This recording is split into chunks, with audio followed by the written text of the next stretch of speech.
Okay, everyone, Monday morning. Lovely to have you with me for the next 15-20 minutes or so as we discuss a pretty comfortable afternoon for Celtic, wasn't it, against Hearts on Saturday. Should say, first of all, big apologies that there was no match reaction on the channel yesterday. I wasn't feeling too well, so a video wasn't possible. But we're back today to make amends and all of that kind of stuff. Going to chat a bit about the Hearts game.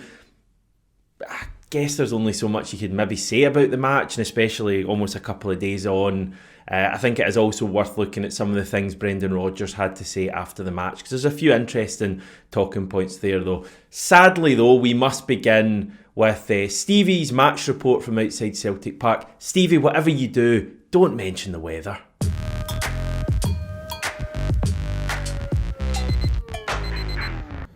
Hi Hamish, I am at the glamorous backdrop of the Emirates doing this one. Get into the why in a wee second, but as you can see I was at the game today. I know that you do like Celtic Park in the background, so I'm getting that one in just for you.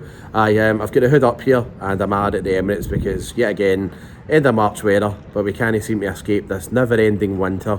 It was pelting down, it was freezing and it was windy, and I'm glad to stop going on about the weather. Somebody actually came up to me during the game at half time today, said to me, am I going to moan about the weather?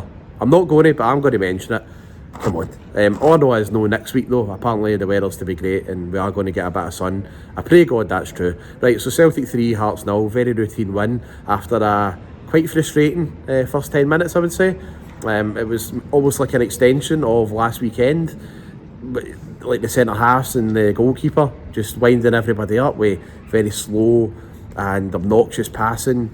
The ball was going out the park and everything, and you know, I would say for the first 10 minutes Hearts were the better side, and then it took a wee bit of magic from Callum McGregor with a fantastic through ball to Dyson Maeda, who when he's in that position you now have so much trust in him that he's going to be finishing it. Great goal to put his 1-0 up, and from there Celtic really took charge, and I think Hearts' heads completely dropped. Celtic, I wouldn't say we went up levels or that, but we just looked a lot more threatening, and any time we went forward we looked like scoring, and we did twice.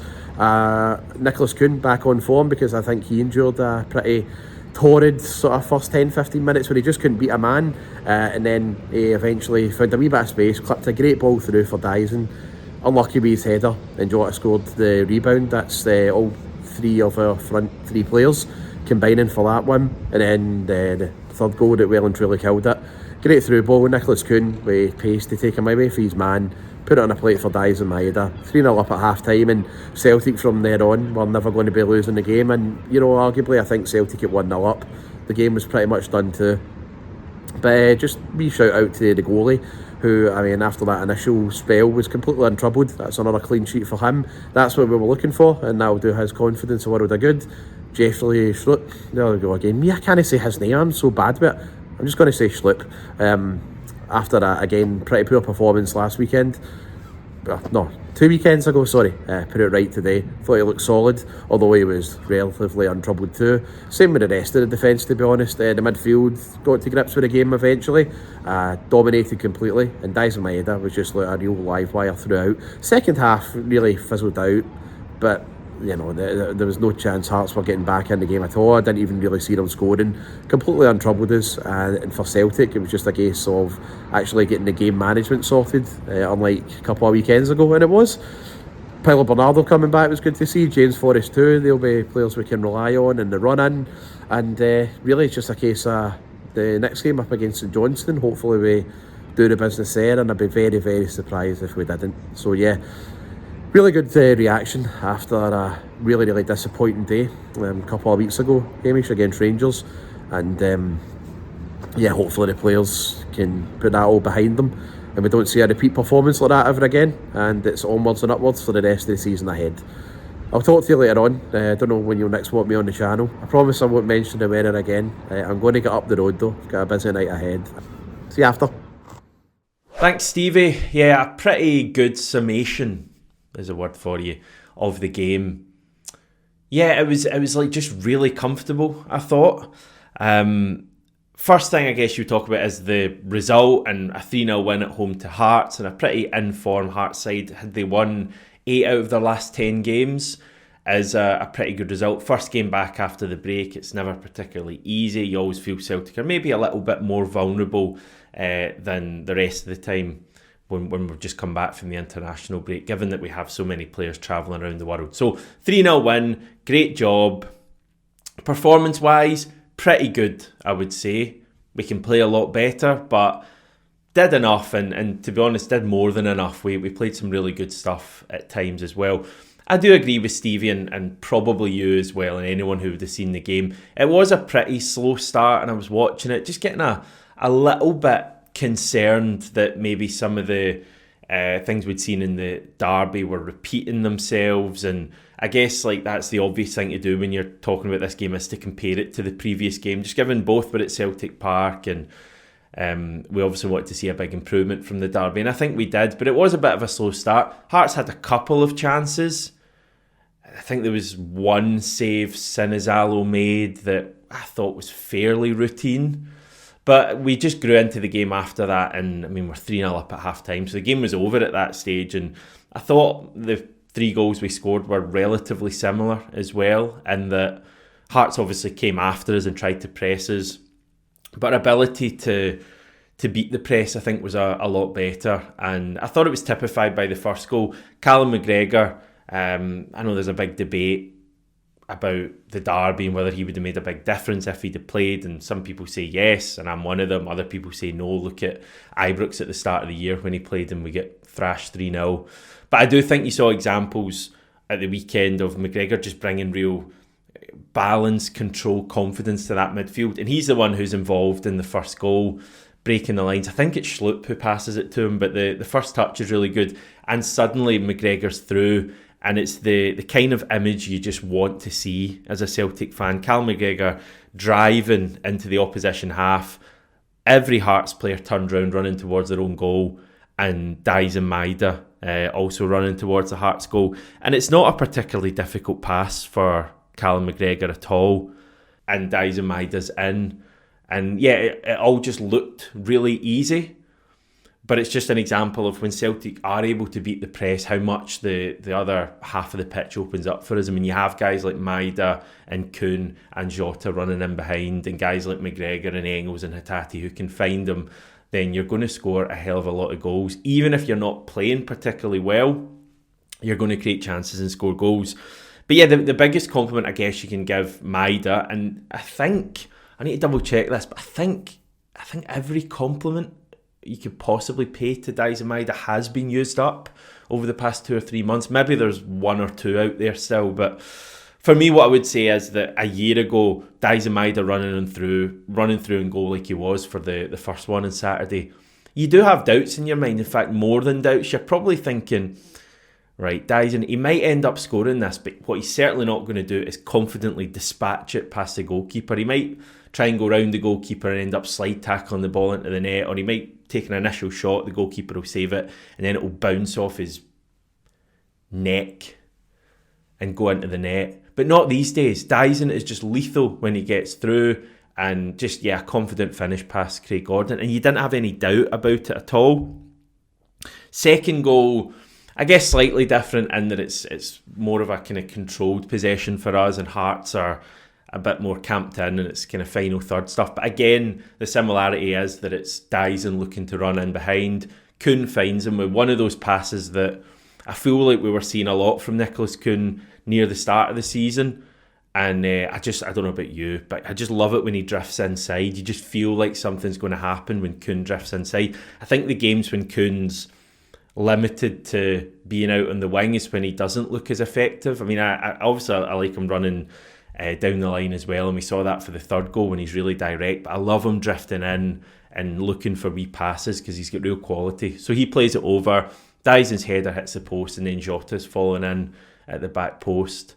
And Kuhn was involved in the third goal as well. Again, similar to the first one, we break the press. I think it's this time it's Naropski finds that pass through. It was kind of untidy, but it ended up looking really good because Engels takes a kind of slightly bigger touch, and then Hatate ends up having to slide tackle it into Kuhn's path. But then when Kuhn's running through, I mean, the third goal for me just really reminded me of the first derby of the season, the one where we had the disallowed goal early in the game. I think it was Kyogo. Kuhn's just running, and when you can see it happening, because you can see Dies and Maida at the back post. It's all like everybody knows what's going to happen. Kuhn's going to square it and Maida's going to have a tap in, but no one can do anything about it. So I loved that goal as well.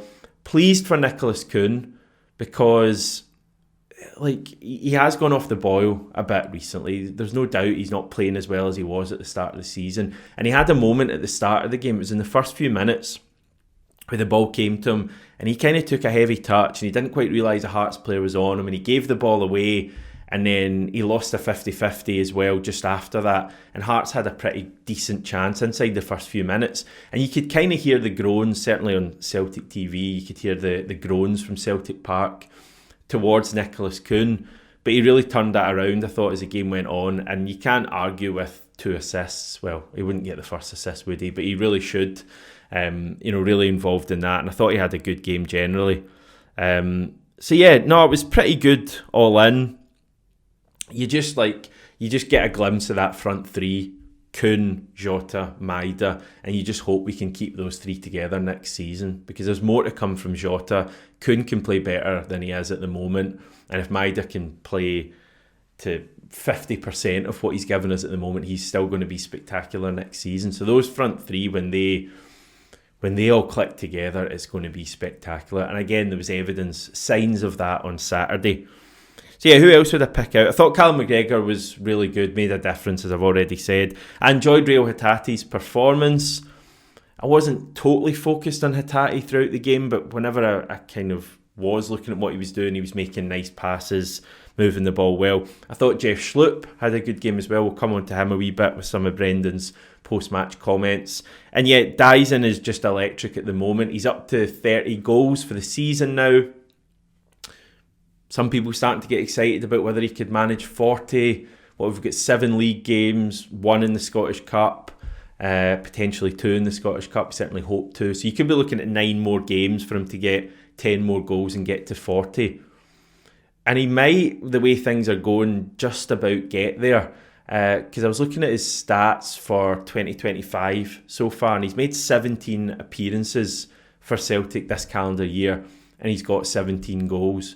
And not all 17 of those appearances were starts either. I think 1 or 2 were off the bench. So he's averaging, over like a long period, 3 months now, he's averaging a goal per game for Celtic. So it's really spectacular stuff Daizen Maida's given us at the moment.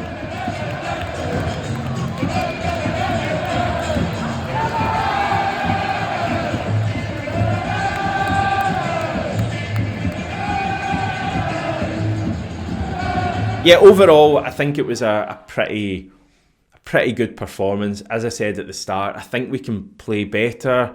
I still think there was a bit of, I don't know what the word would be, kind of not sloppiness, just nervousness maybe in some of our playing out from the back.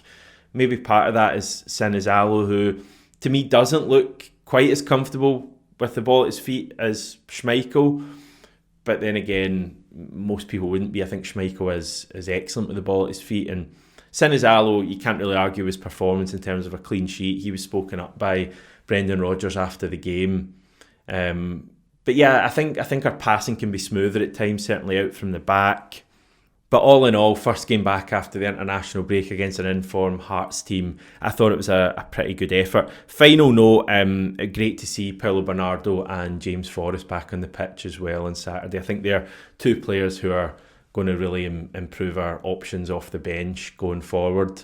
And yeah, we're 3 wins away from the title now, everyone. Rangers just about got away with it on Saturday, away to Dundee, but it does seem like drop points are in the post for them, so to speak. So if we just keep winning, it might go down to match day 34, the first one after the split, but I think there's also a possibility it could happen before then. Could well be a case of them winning it for us, but to be honest, I don't massively care. It's just we're looking forward to winning 4 in a row now. Like there's no doubt over it happening. I think the only doubt would have been if we had dropped a few points on Saturday and then everyone starts getting a bit nervous with a derby still to come at Ibrox. But clearly we're far too far ahead to worry about any of that. So everything is pretty much good at this stage. I just want to move on to some of Brendan Rodgers' comments after the match, and a few interesting things to pick up on here. A few things looking ahead to the summer window a little bit as well. I should say that these quotes are available in full on the Celtic Way website, written up by none other than John McGinley, the legend, who sadly we don't see as often on here anymore because he is with the Celtic Way now. And I'm on there chatting to him a fair bit as well, so you should definitely check that out. Yeah, full comments on there. Obviously a lot of chat about Dies and Maida, and I thought the most interesting question on that was about whether Brendan Rodgers now views Dies and Maida as a striker or a winger going into the summer window, and he didn't outright say, I view him as a striker now, but I thought Brendan Rodgers' answer was interesting here. I'll just read it out. He said, I think he can be. So that's in relation to whether he now views Maida as a striker. He says, I think he can be. I think it's one where to replace, to move him onto the side and take him out of the middle. With all due respect, it's probably easier for us to get a top winger than it is a top striker, but he clearly can play the position, and I'm so happy that he can. I must admit that I think Maida has to be viewed as a striker now. How can you watch a guy playing so well and then potentially move him back to left wing next season? He's brilliant at left wing, and it should be pointed out a fair chunk of the 30 goals he scored this season were from left wing, which kind of makes it an even more amazing achievement to have netted all those goals this season. But there's no doubt to me, I prefer him as a striker now. I just think he's so threatening. And I was thinking about this, he's almost, in fact not almost, he is for me a better striker than Kyogo. Certainly than Kyogo was this season for Celtic. And that would have been a ridiculous thing to say at the start of the season, but I don't think you can argue with it at the moment. Certainly the Kyogo we had for the past year, who was still great, still scored so many goals for us. But Dyson seems more threatening, seems a bit more clinical than Kyogo as a striker. So it's almost as if we did replace Kyogo, an upgrade on Kyogo, with Dyson, who was already at the club, if you see what I mean. So I do get if Brendan Rodgers is kind of saying, and the quotes are a little bit hard to read sometimes, but he was, if he's saying that, yeah, Dyson could be a striker next season alongside Adam Ida, potentially you get a third striker in, I don't know.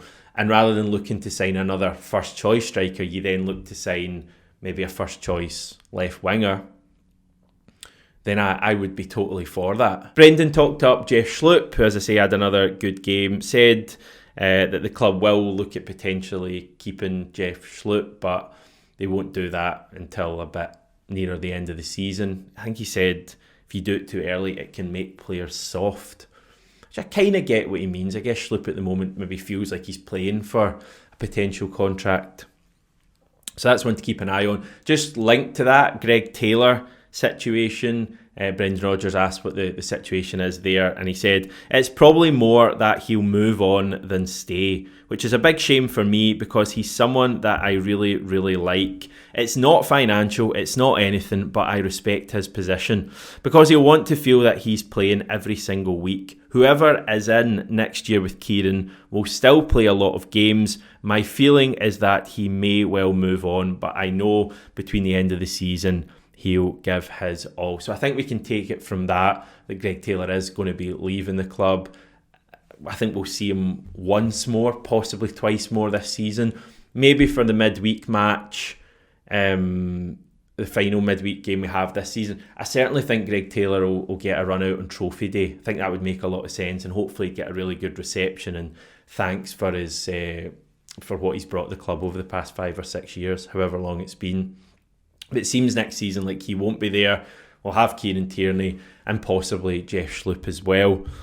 Also, on Kasper Schmeichel, Brendan Rodgers said he's got a scan on Monday, so that is today, everyone. He said, we don't believe it needs an operation, but it's just going to be about how long it takes for it to repair and heal. So we should know more on Monday. Obviously, we want Casper back, but it's an opportunity for any player, especially a young goalkeeper. So I'm happy if Vil has to play. So yeah, it seems like the club will find out today more about Casper, promising that he doesn't need an operation, but it's more just about how long it takes for it to repair and heal, just stealing exactly what Brendan said. So I guess we'll find out nearer the end of the week. I'm assuming he'll be asked about that ahead of the St Johnstone game.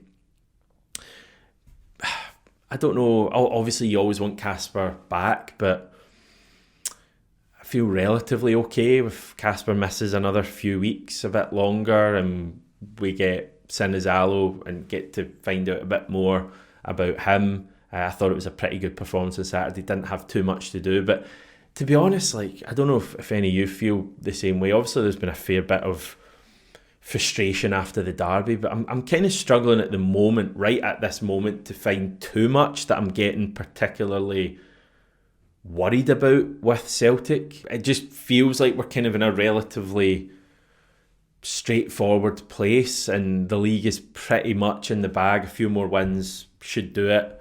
Scottish Cup, clearly we need to treat that with all the respect that it deserves, and it will get that. St Johnstone first of all, and if we get to the final, Aberdeen or Hearts would probably be a step up from that.